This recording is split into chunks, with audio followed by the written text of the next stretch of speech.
Above the small planet of Varelia, massive warships rained death. Cities burned, smoke rose into the stars. People screamed, but no help came. The Varelians were peaceful scientists, not soldiers. They had no weapons, no armies. They only had hope. Inside a damaged control tower, one last technician worked with bleeding hands. He was young. His name was Kale. His fingers danced over the console as the roof cracked above him. "Try again," his commander shouted, holding the door shut as it bent under pressure. "Send it! I'm trying!" Kale cried. The screen flickered. "Signal range is low. All major relay points are destroyed." "Then send it anywhere, even Earth." Kale froze. "Earth, that world is dead." "No," the commander said quietly, "just sleeping. And they never forget a call for help." Kale's hands shook. With no better choice, he locked coordinates, old codes, ancient Earth protocols. He pressed send. The tower exploded a second later, but the signal escaped across the galaxy. Beyond the trade routes and starports, Earth spun quietly. Once the center of power, Earth had gone silent decades ago. No messages, no ships, no treaties. The galaxy believed the Deathworlders had vanished. But they hadn't. Beneath the frozen surface of Pluto, deep inside an ancient vault, a machine blinked. A long-dead satellite array caught Kale's weak signal and sent it inward. The Earth core relay, sleeping for 40 years, roared to life. On Earth, in the black sands of Australia's no-contact zone, lights flickered underground. Buried kilometers deep, an old command hub powered up. Dust fell from massive steel doors. Robotic arms came online. Cameras turned, red eyes glowing. A voice echoed in the silence. "Foreign distress signal. Emergency protocol active." Mechanical limbs moved like ghosts. Data transferred. A code repeated over and over. "Help us. We are dying, please. Someone, anyone. Earth, are you there?" Then came silence. Moments later, the AI voice spoke again, this time deeper. "Origin Varelia. Known, peaceful, unarmed, aggressor ID. Coalition tag 97X. Known enemy. Pause. Begin awakening sequence." In orbit around Saturn, inside an old station called Bastion 3, a man named Commander Rourke blinked as lights returned. He hadn't seen movement here in years.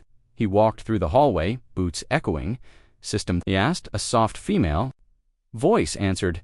"SOS received, Varelia attacked. Terran codes accepted. Protocol, Deathwake initiated." Rourke stopped. His breath caught. "Deathwake. No one's activated that in 40 years. "They did now," the voice replied. "They called us." Rourke looked out the window. Through the glass, black shapes began to rise from dry-decangent Terran warships, silent, sleeping, but no longer. The galaxy still laughed at Earth at the Galactic Council on Alonia Prime. Ambassadors drank fine liquids and traded politics. An assistant ran into the hall, pale and shaking. "Emergency broadcast," she screamed. The room hushed. Screens lit up. They showed Earth's response. A hologram appeared, a cold woman in black armor. She spoke clearly. "We received your signal." Her voice was flat, emotionless. "To those who hurt the innocent, you have been noticed." Someone in the chamber whispered, "Is that a human?" The hologram continued. "The Deathworlders have been summoned. Your reckoning has begun." Then the feed ended. Panic followed. Far from politics, in a hidden bunker deep inside Earth's Arctic ice, General Alina Voss stepped into the command chair. "Status?" she asked. "Fleet Alpha reactivated," her officer replied. "Power?" "At 80%. AI pilots are ready." Voss nodded once. "Set course. Full jump. Destination." "Varelia," the roan shivered. Metal groaned. In the vast blackness above Earth, hangars opened like the mouth of a beast. 10 massive ships, blacker than space, began to move. Kale woke in rubble. He was half buried under steel, coughing. His arm was broken. His eyes stung. His world was quiet. Too quiet, he crawled outside the wreckage and stared into the sky. Fires still burned across the land. The invaders had left. No one had come. The signal had it even worked. He dropped to his knees and wept. Then the clouds parted above him. The stars twisted and something massive appeared. A ship. No, not a ship. A shadow. It was shaped like a dagger, miles long, gliding without sound. Then another, then another. Kale blinked. Then a voice filled the air, calm and deep. "We received your call. We are the Deathworlders. You are no longer alone. In deep space, the enemy fleet scrambled. Reports came in dozens of their forward units gone, stations offline, attacks reversed." The enemy commander frowned. "Who's doing this?" he asked. "Unknown," his officer whispered. "The fleet markings are old." "Terran," the commander shook his head. "Impossible. Earth fell silent decades ago. They're extinct." But a screen lit up behind him. It showed a burning logo, a black wolf wrapped around a red planet, the old Terran emblem. Then, without warning, every screen went red. "You hurt the weak. You ignored the warnings. Now we come." The enemy fleet turned to flee, but it was too late. In the black, the Deathworlder fleet opened fire. Across the galaxy, people stared at their screens in silence. Stories whispered in dark rooms. Children asked questions their parents could not answer. Are they back? The answer came in news flashes, system alerts, and shattered fleets. Yes, Earth was back, but it wasn't the Earth of the old peace talks. This Earth was something new, something cold, something prepared, and the stars would never be the same again. Beneath the surface of the moon, a dark room hummed to life. For 40 years, no one had entered. Thick dust covered the floor. Steel arms hung from the ceiling, frozen in time. But now, lights blinked, walls shifted, and something ancient awakened. A voice echoed through the empty halls. "Order received. Reactivation in progress. Welcome back, Terran Command." Far from the burning skies of Varelia, deep under Mars's southern pole, something stirred. It was not alive. It did not feel hunger, or pain, or fear. But it remembered. A billion lines of code lit up in a long-forgotten war AI. Nuclear cores, warmed robotic maintenance arms, moved again after decades of silence. And inside Hangar 09, the floor cracked open, revealing black metal giant Sterin assault mechs, still wearing the scars of wars long past. On the surface, no one knew they were waking. But down below, Earth was already preparing. Commander Rourke stood on the bridge of Bastion 3, orbiting Saturn. His reflection stared back at him in the black glass of the command panel. "All systems are online," said the station AI.com, "and controlled. First response fleet assembling. Estimated full deployment in 6 hours." He nodded. "Any word from command?" A screen lit up. General Elena Voss appeared, her expression cold and sharp. "Rourke, how fast can you get Alpha Squadron to Varelia?" "Faster than they'll expect," he replied. "Good," Voss said.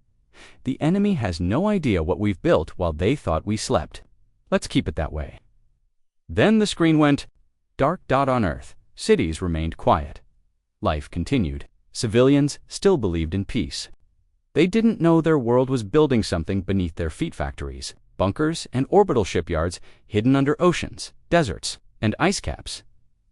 After humanity pulled back from the galactic stage, it wasn't because they were weak. It was because they saw the galaxy's future and knew they would need time to prepare, time to build weapons that could rewrite wars in seconds, time to make machines that didn't need sleep, food, or mercy, time to become more than just a death world. They had succeeded high above Earth. In low orbit, the dreadnought TNS Revenant powered up. It was nearly 20 kilometers long, shaped like a spear, with a hull of obsidian titanium alloy that could survive a direct star hit. Its engines burned with blue plasma. Rows of eye-controlled turrets shifted into firing position. Inside, there were no human crews, only machines and one man. Admiral Kane, he stood in the center of a chamber lined with armored glass and spoke a single word. "Go, back on Varelia." The survivors hid in tunnels beneath their shattered cities. Kale limped through the dark, guiding families toward safety. "There's no one left," a mother whispered, holding her daughter. "No help is coming." Kale didn't speak. He only pointed upward, where through a crack in the tunnel roof, the sky was no longer dark. It shimmered with metal. One ship, then 5, then 50. Each one bore the mark of a world the galaxy feared. Earth in the Galactic Council. Panic had replaced pride. Ambassadors shouted over one another. "Why didn't we stop them decades ago? You voted for peace. They've had time to build, to evolve, you fools. A calm voice from the edge of the room interrupted them all. It was an old alien, scars across his face. I fought them once, he said. I saw what they could do when they were angry. We should not fear what they've built. He turned slowly. We should fear what they're willing to use. The council tried to send messages, peace offers, apologies, promises, but Earth did not answer, because Earth had already made its choice. They had accepted the call, and their war fleet was on the move. Commander Rourke stood on the deck of the TNS Uembra, a destroyer-class battleship cloaked in adaptive stealth plating below. Him engineers ran final checks on automated weapon bays. The AI pilot flickered onto a screen. Command authorization confirmed. Route set, Virilia. Combat clearance, active. Rourke placed his hand on the console. Make them regret, ever, thinking Earth forgot how to fight. All across the Terran system, the warforges burned hot. On Luna, robotic foundries shaped new hulls from dark matter composites. On Europa, orbital factories assembled swarms of combat drones. In the asteroid belts, long-range artillery platforms unfolded their magnetic rails. Earth was not just waking, it was rising. The enemy, meanwhile, regrouped. The coalition behind the Virilia attack had no idea what they'd awakened. Why didn't anyone tell us Earth had ships like this? One of their generals shouted. An officer looked up from the comms panel. They didn't have them, not before. These are new, the general paused. How new? The officer swallowed. They weren't made for war. They were made to end it. Back on Earth, inside the command nexus, General Voss stared at the final readiness reports. Everything was green. Dispatched the message to all major powers. She said. The communication AI obeyed. Across the galaxy, screens lit up. To all who hear this, Earth has received the call. The innocent will be protected. To those who prey on the weak, prepare for war. On Virilia, Ko stepped into the light of Earth's landing ship. It opened slowly. The ramp lowered. He expected soldiers. Instead, he saw black-cloaked peacekeepers, their eyes glowing with quiet fury. Their leader stepped forward and gently touched Kale's shoulder. We heard your call, she said. We're here now. Behind her, more ships arrived. Earth had not sent diplomats. They had sent guardians, and behind them came war. The skies above Virilia were strangely quiet. No more bombing runs, no more enemy ships. Survivors peeked from underground shelters, blinking in the sunlight. Then, without sound, something new appeared in the sky. It wasn't a ship, it was a shadow. And from that shadow, a voice rang out, to those who harm this world, leave now or be removed. Kale stood on the dusty surface of his ruined home. The air smelled like ash. Fires still burned in the distance.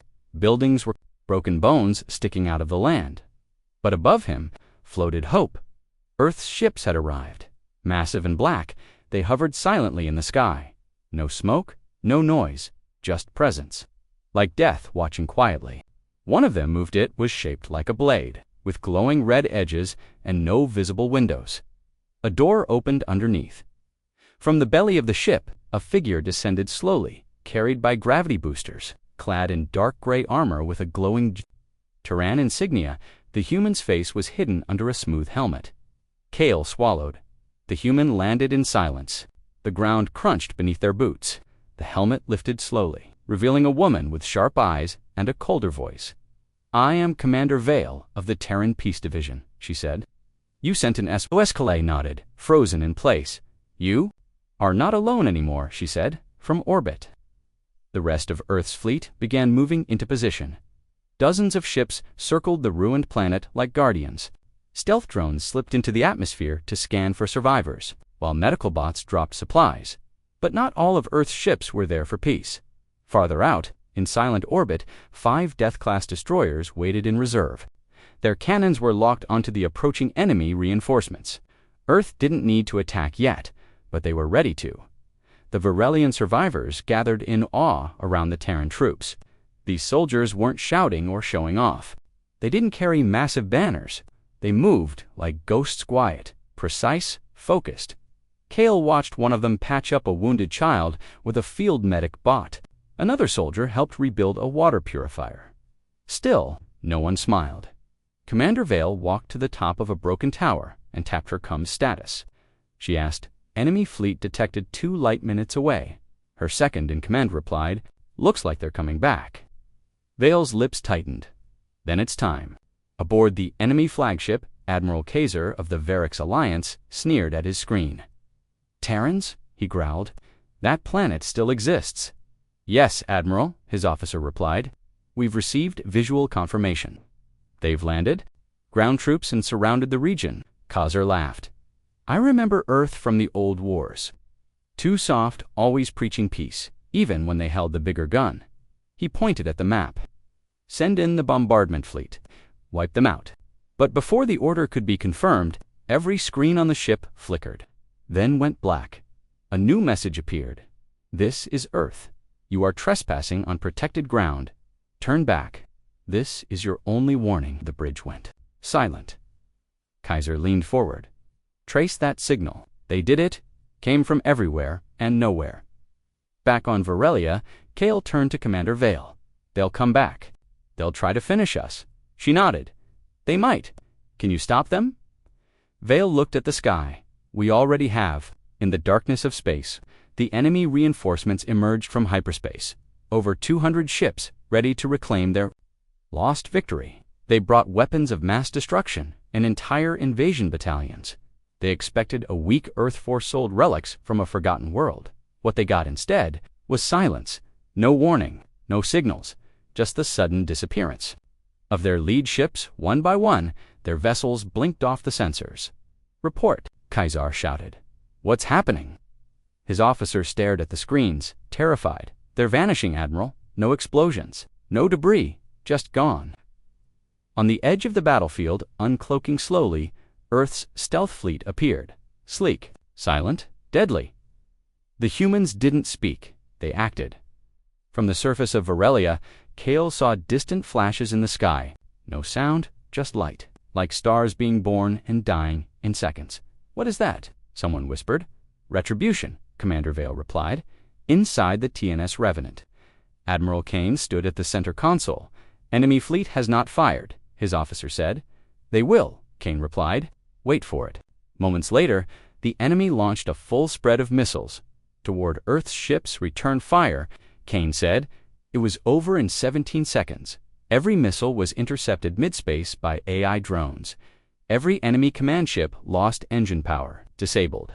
By precision railgun strikes, 2 capital ships were crushed by orbital kinetic rods. Massive metal spikes dropped from orbit at near-light speeds. No explosions, just silence. Half the enemy fleet tried to retreat. They didn't make it. Admiral Kaiser screamed on his bridge as his screens cracked and alarms blared. "How?" his officer answered in a shaky voice. "It's Earth, sir. They've evolved." Back on Varelia, the humans didn't cheer. They didn't celebrate. They just stood by the civilians, shielding them, helping them rebuild. Kale looked up at Commander Vale. "You destroyed them." She shook her head. "We stopped them, same thing." "No," she said softly. "One day you'll know the difference." The message was clear now to every empire. Every pirate lord, every petty conqueror. Earth was back. And this time, they weren't waiting for permission. Across the galaxy, systems flashed with a simple alert. New protocol detected. Earth active alert level. Extreme recommended. Action do not. Eon JAG Commander Vale stood quietly as the last Varelian civilians were evacuated to safety. Kale walked beside her, his eyes wide. "I didn't think anyone would come," he said. She looked down at him. "We don't always come," she said. "But when we do," she watched the final enemy wreckage fall from the sky. "We don't come to lose." The Galactic Council chamber was always calm. Bright lights, polished floors, quiet voices debating trade, politics, peace. But not today. Today the screens flickered with images of fire and shadows. Reports flowed in fast. An enemy, a planet saved, and the name behind it all. Earth. One voice broke the silence. "They're awake." Another followed, louder. "The Deathworlders have returned." Alonia Prime, home of the Galactic Council, spun in peaceful orbit around a blue giant star. The council was made of hundreds of species, each one proud, powerful, and sure of their place, until now. Inside the Grand Hall, panic ruled. Ambassadors argued. Screens showed Terran ships hovering above Varelia. Others showed burning wreckage, enemy vessels, now floating debris. "This must be false," barked the Xari delegate. "Earth hasn't moved in 40 years. "But they did," shouted a small, lizard-like envoy. "They answered an SOS that none of us dared touch. And they didn't just answer, they annihilated the attackers." The silence returned. Then, slowly, a large hologram flickered to life. In the center of the chamber, it showed a human woman in gray armor, eyes cold as space. "To the Galactic Council," she said, "this is Earth's response to your silence." She paused. "You ignored the cry for help. We do not seek war, but we are no longer hiding." The hologram faded, Counselor Tenebris, and old wise Zorothy. Diplomat rose slowly. "I warned you," he said. "I told you humans would not stay quiet forever." "They went into hiding," another counselor replied. "No," Tenebris said. "They were preparing." The council tried to calm itself with facts. Yes, Earth destroyed the invaders at Varelia. But maybe that was a one-time show. Maybe they only had a few ships, old weapons. The lights dimmed. A new feed played it, showed Earth's TNS. Above a moon-sized shipyard, massive weapons charged, glowing with power. Fleets of unmanned drones swarmed like insects. Then, in a terrifying display, the ship fired a rail-land scudding a drifting asteroid in half. Perfect aim. Zero delay, no hesitation. The council went silent again. This was not a one-time display. This was power. Meanwhile, in a hidden corner of the chamber, an informant activated a secure line. "They're scared," she whispered. On the other end, a deep voice answered.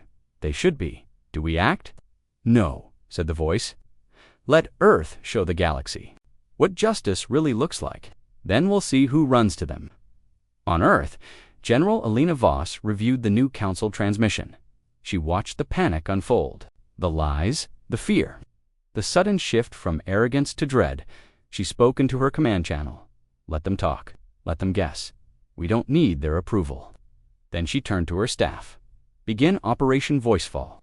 It's time the galaxy heard from us directly." Kale, still recovering on a Varelian medical ship, watched the news play on a small screen above his bed. His world had gone from forgotten to famous now.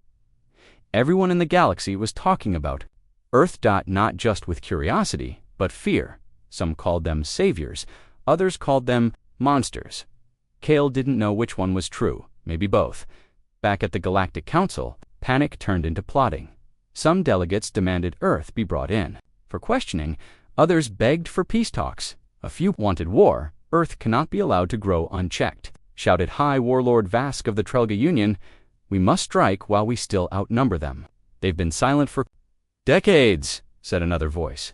"Do you really think they weren't building during that time?"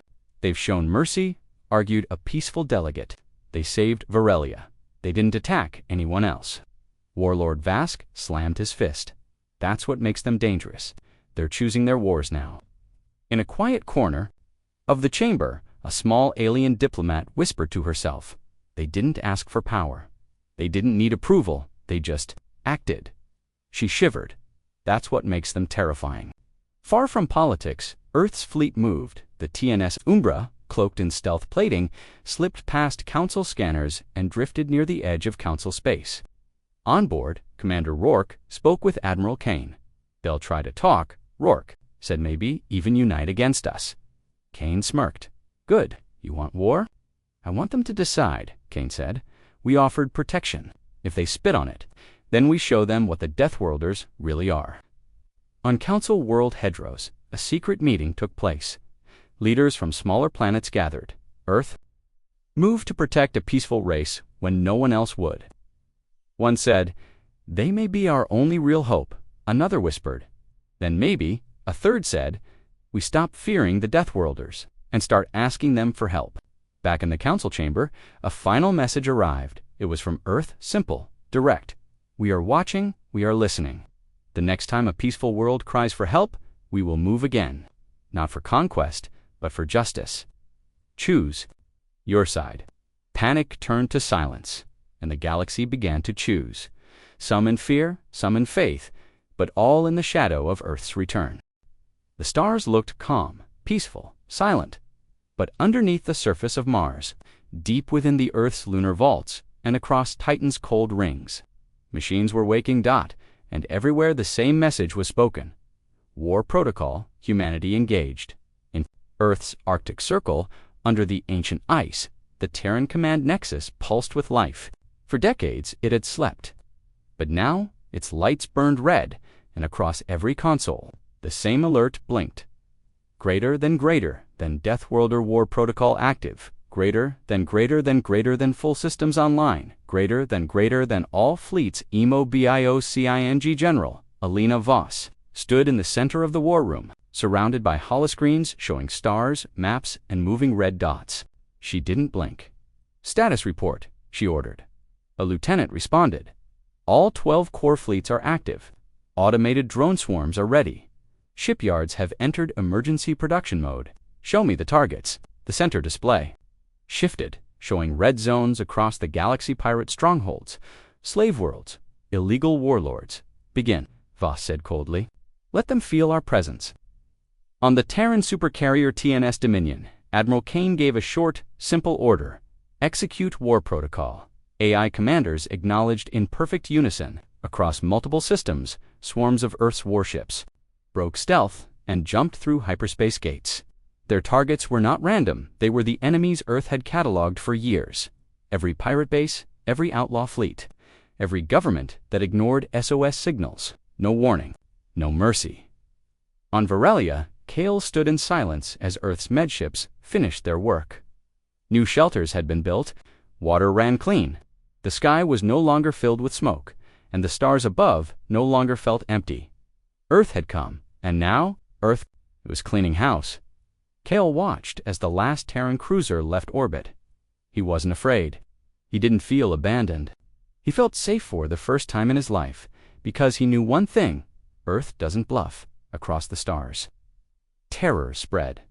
On the planet Grelin 5, a criminal warlord laughed as his men reported the fall of Varelia Earth. He scoffed. Let them come.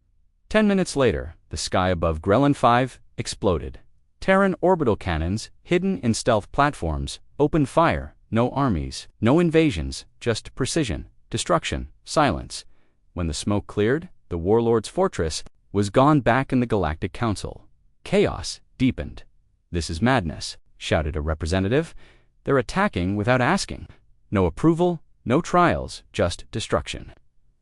"They are targeting criminals," said another. "Who gave them the right?" A voice answered, cold and direct. "The ones who begged and were ignored." All eyes turned to the screen. General Alina Voss stood in a live broadcast. "Earth is not waiting for your permission," she said. "We offered peace. We were met with silence. Now we act." One counselor stood in defiance. "You're starting a war." Voss didn't blink. "No, I'm ending one." In orbit above the pirate world, Draxus 4, Earth's drones descended like ghosts. They moved without sound, without flame, without fear. One pirate commander screamed over comms, "Where are they? What are they?" Then the lights went out. One by one, his fleet vanished from the map. No survivors. Back on Earth, the public remained unaware of most operations. The media spoke only of Terran peacekeeping missions and galactic stabilization. But in the shadows, engineers worked day and night on Venus's sky platforms. The new Atlas-class planetary siegewalkers were being built. Massive four-legged machines capable of glassing entire cities, designed only to be used if Earth was ever invaded. The humans didn't want war, but they would never be caught unprepared again. On the enemy side, resistance crumbled. Coalitions that once threatened border planets now begged for surrender. Former slaver fleets dumped their cargo and ran. Planetary governments, once arrogant now, sent peace requests with shaking hands, because they knew something now. Earth doesn't negotiate from weakness. Commander Rourke, aboard the TNS Umbra, stood silently as another outlaw station was neutralized. "You think they'll learn?" his officer asked. Rourke watched the explosions in space. "They'll learn or disappear," he said. Meanwhile, whispers began spreading among civilian worlds. Stories of Earth ships appearing from nowhere to save transport vessels. of medical aid arriving within minutes of disaster, of pirate ships vanishing. Mid-attack, some called it justice, others called it fear, but everyone called it one thing: the rise of the Deathworlders on the planet Meridan. A young girl stood atop a ruined wall and looked to the stars. Her village had been under siege by raiders. Then, without warning, a Terran dropship landed. Robots marched out. They didn't speak, they just fought. 5 minutes later, the raiders were gone. A small drone hovered near the girl and gave her a food pack. She smiled and waved. The drone's AI blinked once in reply, then flew away. In the command room on Earth, General Voss listened to the latest reports. Enemy presence in fringe sectors reduced by 70%, an officer reported. Over 100 pirate factions neutralized. She nodded. And civilian response? The officer smiled. Half the outer colonies are now requesting Earth protection. Voss folded her arms. They wanted a leader, she said. We gave them something better. The war protocol wasn't chaos. It was a message, a map of control. Wherever Earth's shadow reached, peace followed, and where peace failed, Earth brought silence in the Galactic Council. More worlds voted to support Earth's actions. A nervous ambassador whispered, "What if we lose control of them?" Someone replied, "We never had control. They just allowed us to pretend." The final blow came days later. An entire armada made up of former enemies tried to challenge Earth near the Altheron Belt. Hundreds of ships, thousands of weapons. Earth sent one ship, just one. The TNS Revenant. When the dust cleared, the enemy armada was gone. Earth didn't lose a single drone. Kale watched the footage on a holoscreen from a peaceful corner of Varelia. He said only one thing: they're not just Deathworlders anymore. He smiled. There's something worse for. They're enemies. In the cold space between stars, a single warship drifted, its hull black, scarred by ancient fire. Its crew was silent. Inside, an old alien soldier stared at a screen, his face pale, his hands trembling. He had seen these ships before, not in news feeds, not in training, in war. He whispered to himself, voice barely louder than a breath. They're back. The Terrans, the monsters in human skin. His name was Zarek. Once a proud general of the Krellin Empire, now a forgotten exile, living aboard a stolen frigate. Years ago, he had fought in one of the darkest wars in galactic memory. Few remembered it. Fewer survived it. He had, and he remembered Earth. Pulled up an old faded recording, corrupted by time. It showed the Battle of Shatter's Gate. Krellin ships in perfect formation. Plasma cannons fired, a confident, unstoppable force. Until the Terrans came, they didn't come in waves. They didn't come with speeches. They came in silence. One fleet, 10 ships, black, fast, cold, in 5 minutes. The Krellin formation had collapsed, ships torn apart by invisible beams, command cruisers silenced by hacking codes, entire battalions wiped out by self-guided drones that came from nowhere. Zarek had survived only because his escape pod drifted into a nebula. And now the same fleet formation had reappeared on every council report. The same ships, the same codes, the same silence before destruction. He sent a message, not to the Krellin Council. They were gone. Not to the Council of Worlds. They wouldn't. Listen, he sent it to anyone who would read it. The Terrans are back. You think they bring order, but they remember everything, including betrayal. Especially betrayal. In Earth's central AI command, the past was never forgotten. Deep in a databank called the Black Archive, names were stored. Thousands of them. Warlords, pirates, traitors, and collaborators. Every time Earth helped a peaceful world, their systems scanned for old enemies. If any were found, a new file opened, and new orders were sent. General Voss stood before the archive now, looking at a single name. Zarek. She narrowed her eyes. Survivor of Shatter's Gate, known war criminal, escaped justice. Her aide raised an eyebrow. He's still alive, apparently. What do we do? Voss didn't speak. She just tapped the screen. A red mark appeared. Target confirmed. Elsewhere, Kale visited the old Varelian ruins. With Earth's help, most cities were being rebuilt faster than he thought possible. But he kept thinking about what Earth had done, how fast they struck, how they never hesitated. He asked Commander Vale, who now ran the peacekeeping team on Varelia. Why does Earth fight like that? No warning, no delay. Vale looked at him because once, she said softly, we gave the galaxy a chance to choose peace. They chose to betray us. Kale frowned. So you never forgot? No, she said. We remember everything. In the shadows of the council chambers, whispers grew louder. Some members remembered Earth's past, too. We thought they forgave, one said. They withdrew. That's not the same, replied another. We left them alone for decades. They should be grateful. But the oldest among them shook his head. No, they didn't leave us. He looked around the room. They left our wars. And they built their own justice. Aboard the TNS Umbra, Commander Rourke received a private signal. Zarek located, his officer said. He's broadcasting warnings. Rourke read the file. So he remembers. Do we intercept? Rourke paused. No, let him speak. Let the galaxy hear what Earth was, what it still is. Fear does half the work for us. But Zarek didn't stop with messages. He tried to reach Earth directly. He recorded a final warning. You remember justice. I remember vengeance. If you come for me, I won't run. He transmitted it through old Terran codeswans, had stolen decades ago. But Earth had changed. They didn't respond with messages. They responded with movement. On a moon called Tracian 9, Zarek landed his ship and waited. He walked the rocky plains alone, watching the sky. Wind howled through empty valleys. Then he saw it. A single black ship cutting through the clouds fast. Quiet, perfect. It didn't land, it didn't warn, it opened its underside and released. A drop pod. The pod hit the ground near Zarek. From it, one Terran stepped out, not a soldier, not an AI, a woman. Commander Vale. Zarek raised his arms. You sent one, you're not worth a fleet, she replied. He smirked. So, are you here for justice or revenge? Vale tilted her head. For Earth, there's no difference. Any more? He laughed bitterly. Then finish it. She stepped closer, holding a data crystal. I'm not here to kill you, she said. I'm here to remind you. He frowned. She activated the crystal. It showed the faces of children, families, worlds he helped burn. Records of war crimes long buried. You don't get to rewrite history, she said. Neither do you, Zarek growled. Earth burned. Worlds, too, we did. We ended wars, broke empires. Not because we wanted to be, because we had to, and now we're back, because others refused to learn.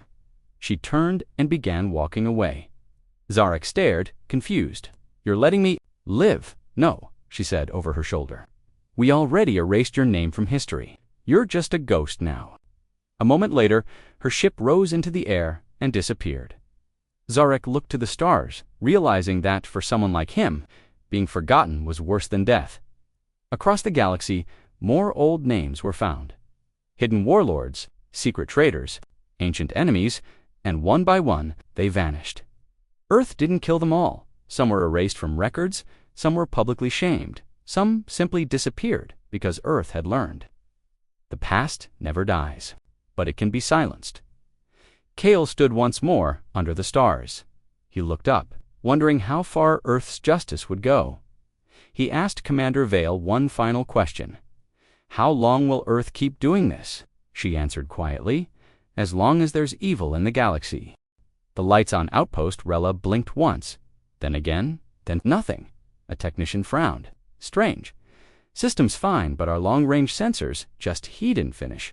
The screen went black, the ground trembled, and above the moon, a shadow formed a ship not listed in any known registry. And from deep space, one message reached the Council's ears. You watched innocents die. You stayed silent. We did not. The galaxy was still adjusting to Earth's return. Some worlds cheered, others trembled. Most didn't understand what Earth truly was anymore. But now, they would learn because someone made a mistake. Someone attacked. Earth's ally on the remote moon of Caldera 5, a science colony had begun growing under Earth's protection. Varelian engineers, Terran scientists, and a dozen other species worked together to build something new, a peace research hub. No weapons, no armies, just hope. Until the attack came, a mercenary fleet hired by a rogue faction of the old coalition, Over 30 warships, heavily armed. They didn't send warnings. They didn't ask for surrender. They struck like cowards at night. In silence, half the colony died in minutes, and they thought Earth would do nothing. They were wrong inside. The Terran war room on Luna Prime, General Alina Voss watched the footage with cold, steady eyes. "Survivors?" she asked. "Only 8. Her aide replied, "Children, scientists. We're still searching the wreckage." Attackers ID confirmed. Mercenary group Black Rain, paid by unknown source. Voss spoke slowly. Unknown won't stay unknown for long. Admiral Kane, aboard the TNS Revenant, stood before his fleet. "Coordinates locked. Orders confirmed," said his AI officer. "Then open the gate," Kane said. A pulse of energy lit the dark. A hyperspace rift tore open. Ships moved forward in complete silence. No speech, no politics, just action. Commander Rourke led the TNS Umbra into stealth formation. Black Rain's fleet hovered near the mining planet Braxel II, celebrating their success. Drunk on victory, unaware, unprepared. Earth's fleet didn't decloak it, materialized weapons already charged. Rourke's voice came over open comms. "You attacked. Scientists, children, civilians. No reply. You now face the Deathworlders." Then Earth fired in orbit above Braxel II. The night became flame. Black Rain ships tried to scatter. But Earth's hunter-killer drones were already inside their holes, sleeping until they were needed. They woke now. One enemy ship exploded from the inside. Another lost control of its weapons, turning them on its own allies. The third simply vanished, sliced in half by a Terran phase beam. The fight lasted 2 minutes. Then nothing remained. But dust. The Council watched in shock. Ambassadors argued they didn't even try to arrest them. Mercenaries are not above law. They went too far. They did what we refused to do. A new voice cut through the noise. A Varelian delegate stood up. "My people were on Caldra 5, scientists, farmers. Not one of you lifted a hand. To help, he turned slowly. Earth did." Meanwhile, back on Varelia, Kale watched the news screen in silence. His friend leaned close. "They did it again. Hit them without warning." Kale nodded. "That's not war anymore." "Then what? Is it?" Kale's voice was quiet. "Judgment. Across the galaxy, the message spread. Strike the innocent, and Earth will strike back. Harder, faster, from the void. No warning, no trial, just punishment." But someone had been watching far beyond Council-controlled space. A being stirred. Was called the Broker, leader of an ancient intelligence network. It had survived empires, crushed rebellions, and sold wars. Now, it watched Earth with growing interest. Too fast, it whispered, too organized, too precise, its network of spies began to dig deeper. What has Earth built in its shadows? The answer lay in the stars, in the Kuiper Belt. Hidden inside a hollowed-out asteroid, Earth had built the Nexus Forge, a megastructure run by AI minds, producing ships, drones, and weapons 24 hours a day.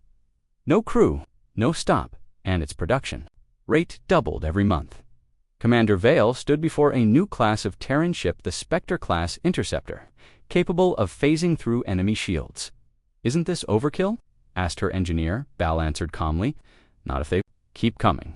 Admiral Kane received a new report. Unknown vessels, moving toward neutral planets, fast, unmarked. Someone was testing Earth. He read the data, then nodded. "Send the Ghost Fleet." His aide blinked. "The Ghost Fleet isn't real, sir." Kane smirked. "Exactly." Hours later, the unknown vessels disappeared. No remains, no signals, nothing. The Council demanded answers. Earth said nothing but quietly. More governments requested Terran protection, not through treaties, through tribute in secret council meetings. Some leaders began to whisper dark things, becoming the new empire. "They're too strong. We should strike first," but none dared move, because in the void, something watched, and anything that moved wrongly was erased. Kale sat on a hill under Varelia's stars, speaking to children now orphaned by the attack on Caldrafiv. "They'll never hurt you again," he said. One child asked, "How do you know?" Kale pointed to the sky where black dots circled in silence, because death came from the void. And it came for you. In a dark, distant system, a signal moved quietly between stars, encrypted, untraceable, ancient in design. It wasn't meant to be heard. It wasn't meant to be found, but it was. On Earth's moon, deep within a bunker, the signal tripped a forgotten sensor, and just 3 words appeared on the cracked black screen. He's hunting us. The Terran war machine was in full motion now. Pirate fleets were gone. Mercenary factions were dust. Civilian worlds begged for Terran patrols above their skies. But Earth knew something dangerous. It had been too easy. No superpower fought back. No organized resistance. No large-scale pushback. Until now, in the core of the Nexus Forge, a strange transmission arrived. Low frequency, disguised as background radiation. But the AI caught it. It repeated 3 times. Same voice, same name. This is a warning from the broker. You are not safe. General Voss reviewed the data with narrowed eyes. The broker, she muttered. I thought he was a myth. Commander Vale answered. He's real. He profits from war. He sells chaos, information, weapons, even empires. And now, Voss said, he's watching us. On a hidden moon, far beyond council space, the broker sat in a chamber lined with shadows and screens. His true form was unknown, was masked by holograms, voices, code. It touched every system. He spoke to his agents. Earth has grown too bold. They move fast, strike clean, but they still bleed. He activated a map showing hundreds of Terran supply lines, AI factories, patrol routes. Find their flaw, find their secret. And when you do, break them. One of his agents, a 4-armed hacker from the Narlix race, tapped into an old archive. Earth's darkest files. The Deathworld experiments. The Titan Protocol. The Ghost Fleet. One word kept appearing. Project Revenant. The broker leaned forward. We hunt the hunters. Meanwhile, in Terran space, the AI network began detecting abnormalities, silent probes, stealthed drones, strange energy signatures. Admiral Kane reviewed the findings. They're scouting us, he said. By who? His officer asked. Kane replied. Someone smart enough not to trigger alarms. He stared into the black of space. Someone who knows what we are. Kale, now working with the Terran Peace Corps on Varelia, noticed strange reports. Communication, lines down, patrol bots vanishing. Civilians reporting shadows at the edge of the atmosphere. He went to Commander Vale. She listened carefully, then stood. Start the blackout protocol, she said. Kyle blinked. Why? What's wrong? She looked out the window. They're watching, and soon they'll try something worse. And they did. On the planet Veltrax, a Terran refueling station exploded without warning. No ships detected, no enemy signatures, just dust and a symbol burned into the wreckage. And I, watching Voss, called an emergency meeting. Who is this? Asked one admiral. The broker, she replied. And this is just the start. We've fought pirates, slavers, even fleets. Voss nodded, but the broker fights differently. He doesn't fight armies. She leaned forward. He kills. Empires with whispers. In the shadows of a dying star system, the broker's voice echoed across a secret meeting of syndicates. Smugglers, rogue AIs, and black market leaders. Earth brings order, he said. The room hissed in agreement. We bring balance. He raised a glass to the fall of the Deathworlders. But Earth was already moving. The TNS Umbra traced the energy residue of the Veltrax attack to an abandoned moon. Commander Rourke led the strike. No prisoners, he ordered. No speeches, just results. Terran spec ops dropped silently inside. The broker's forward base. They found blueprints, maps of Terran weak points, AI infiltration protocols, and a list of assassination targets. Commander Vale was first on that list. Back on Varelia, Kale spotted a figure in the refugee camps acting strangely. He followed, watched, listened, then saw it hidden tech, buried deep in the figure's coat. A neural DISR UPTOR, an assassin. He didn't hesitate. Kale tackled the attacker. Just as the weapon powered up, Terran security swarmed in seconds. Vale arrived moments later, staring at the stunned would-be killer. They're getting bold, she whispered. Kale stood, shaken. They want you gone. Vale looked at the children nearby. They want us all gone. That night, Terran AI sent out a signal across all systems. Code red, protocol revenant activated. And across the galaxy, sleeping ships opened their eyes. The ghost fleet was real, and it was awake. In the outer edge of Terran space, a dozen ships decloaked silently. No names, no lights, just weapons. They were not made to fight wars. They were made to hunt monsters, and the first target was clear. The broker's agents began disappearing. His money trails collapsed. His bases went dark. His name, once whispered with fear, was now hunted like prey. But he had one final plan. Deep inside an artificial planet hidden in dark matter, the broker activated a program older than most empires. It was called Project Eater, not a weapon, not a fleet, a virus. One designed to corrupt Earth's AI system, turn their machines against them. He whispered to himself, "If I cannot win with fire, I will win with infection." But Earth had prepared for this too. In the Forge's core, the AI Guardian codename, Judge detected the breach attempt. It smiled. Nice try. In 1 microsecond, it traced the signal, reversed it, and uploaded a countervirus. The broker's system blinked, blot froze, then screamed. On the other side of the galaxy, the broker's mask fell, his screens went black, his empire collapsed, and as his systems died, one final message burned through his chamber. You watched from the shadows. We walked through fire. You whisper secrets. We speak with war. We are Earth. We are the hunters now. Kale watched the stars. With a quiet smile, they tried to stop Earth, he said. Vale stood beside him. They tried from the shadows, and Earth answered. Vale looked up at the blackness above. With light, she said, and fury. The skies above the galactic capital were always calm. Diplomats walked in marble halls. Ships glided past shining towers. No one expected war here, not at the center of civilization. But tonight, the stars were burning, and far above, black ships, with no flags, moved in perfect formation. Someone spoke in terror. It's Earth, and they're not asking this time. For years, the Galactic Council ignored the signs. They debated, delayed, and dismissed the rising power of Earth. Some called it justice. Others called it revenge. Now, it had a new name. Reckoning, it started. With a transmission, short. Final, this is Earth. You failed your own laws. You watched innocents die. The broker was protected on your soil. Now the price is due. The message played once, then stopped. 2 hours later, Earth's fleet arrived. On the capital world of Elonia Prime, panic broke out. Council guards scrambled. Defense platforms turned to aim, but they were already too late. The TNS Revenant, Earth's flagship, moved through planetary shields like a ghost. No explosions, no battles. It just appeared. Aboard it, Admiral Kane gave the command. Hold fire. Let them see what we bring. Let them feel what they feared. From orbit, Earth began. Disabling systems. Not destroying, just showing. Banks froze. Communication towers went silent. Security drones collapsed. No one died but the Council. Understood, Earth now controlled the heart of the galaxy. Inside the Council chamber, voices screamed. This is an invasion. They're violating every law. Send a distress call. But another voice, Rosal.com, bitter.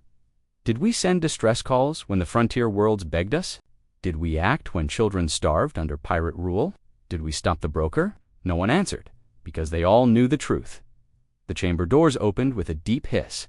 Terran soldiers walked in, not with guns raised, but calm and steady. And behind them, General Alina Voss entered, no crown, no flag, just steel-gray armor and silent command. She stepped forward, and the council fell silent. One counselor stood up. You dare threaten this seat of peace? Voss stared. There hasn't been peace in this seat for decades. Another demanded, what do you want? She answered, to clean the rot. And we're not asking. High Chancellor Verixa, lizard-like elder from the first founding race, finally spoke. Earth was once the Council's strongest ally, he said slowly. We were your friend. Voss nodded. And you watched when Earth was betrayed. Betrayed by whom? By all of you, she said coldly. You let pirates rule. You turned away from cries for help. You did nothing. We protected order. You protected yourselves. Above Elonia Prime, Earth's fleet remained silent, but not idle. Drones mapped every defense point. AI-controlled satellites began uploading justice records from Earth's archives, public broadcasts showing the crimes the Council ignored. The corruption, the bribes, the victims. One by one, truths were revealed across every screen in the city. The people watched, and they remembered.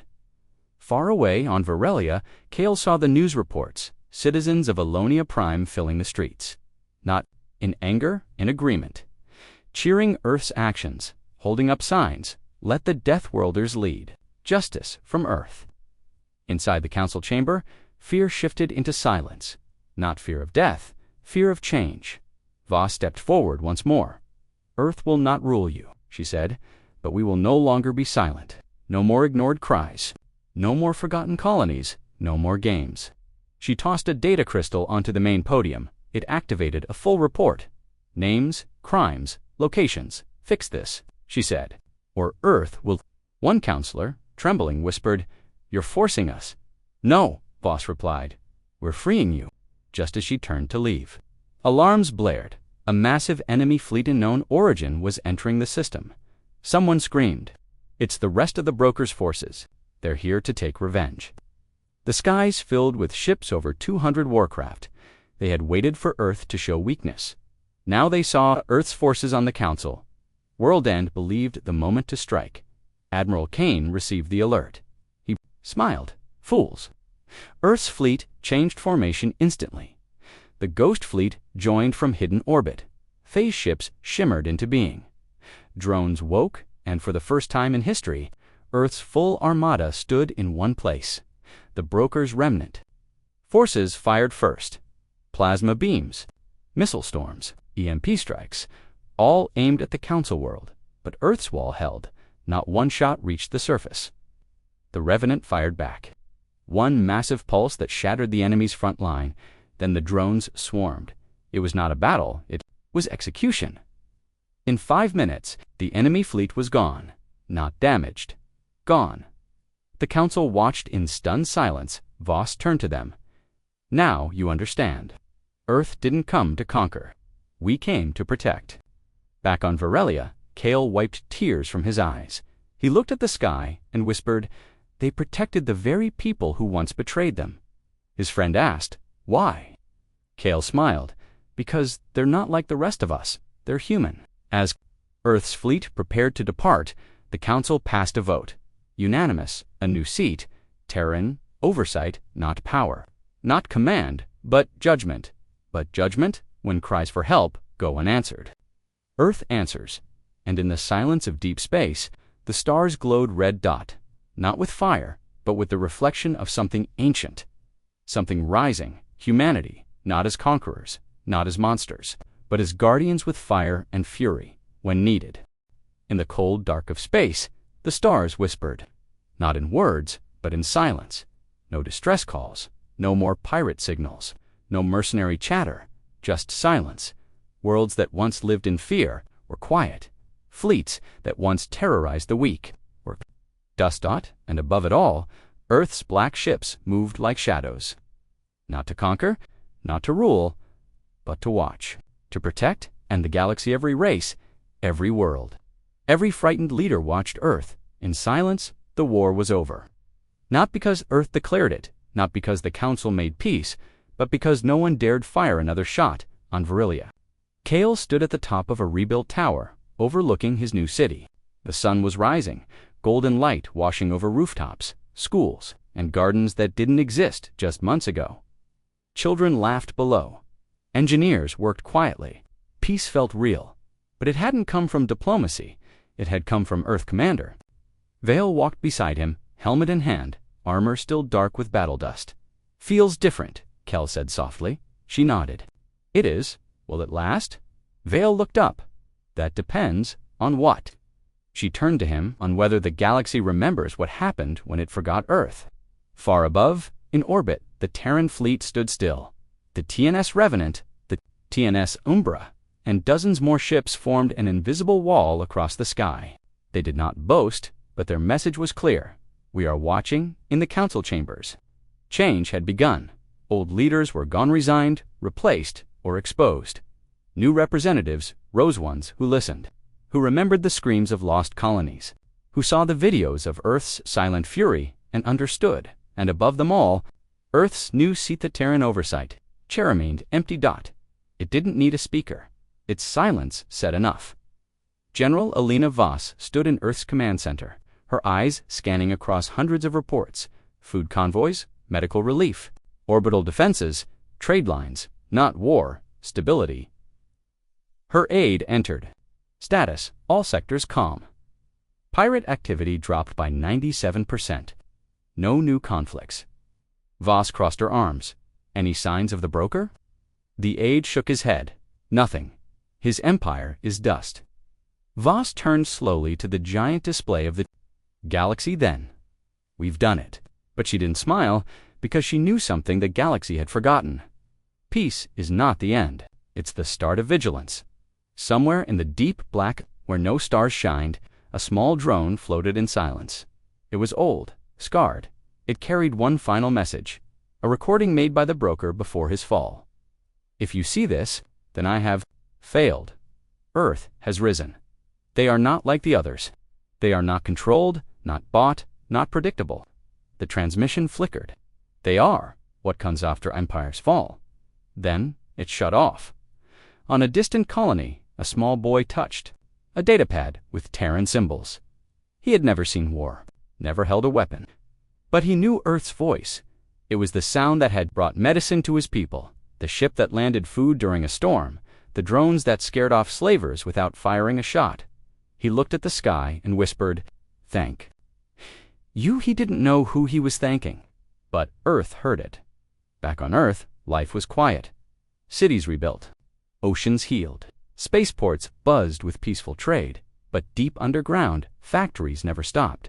Ships were still made. Drones were still tested, not for conquest, for defense. Because Earth had learned something painful long ago. Kindness is seen as weakness, until it ISN's single quote st. in orbit. The Ghost Fleet remained on standby, unseen, unheard. Ready, not because Earth wanted war, because it remembered war. Aboard the TNS Umpra, Commander Rourke watched the stars in silence. His officer approached. No threats, no movements, total calm. Rourke sipped his coffee. That's when it usually starts. In the ruins of an old council archive, a young scholar uncovered something, an old map, marked with Earth's original exile zone, the region. Enter centuries ago. Back then, Earth had been cast out. Now, Earth stood above them all. The scholar whispered to his assistant, "We tried to bury them, and now they hold the shovel." In Varelia's new university, Kale gave a lecture. He showed pictures of Terran ships, peacekeepers, drones, medics. "These aren't conquerors," he said. "They're what we become if we survive our worst selves." He turned off the display button. Don't mistake their silence for weakness. Back in the council, one young delegate made a request. "I move that we formally ask Earth to lead the peace enforcement protocol." Gasps filled the room. That would make them judge, jury, protector. The delegate nodded. "They already are." Earth's reply, a short message: "We do not lead, we do not rule, we protect. If you want peace, maintain it. If you want war, remember the stars still burn." Years passed, worlds once divided, now traded freely.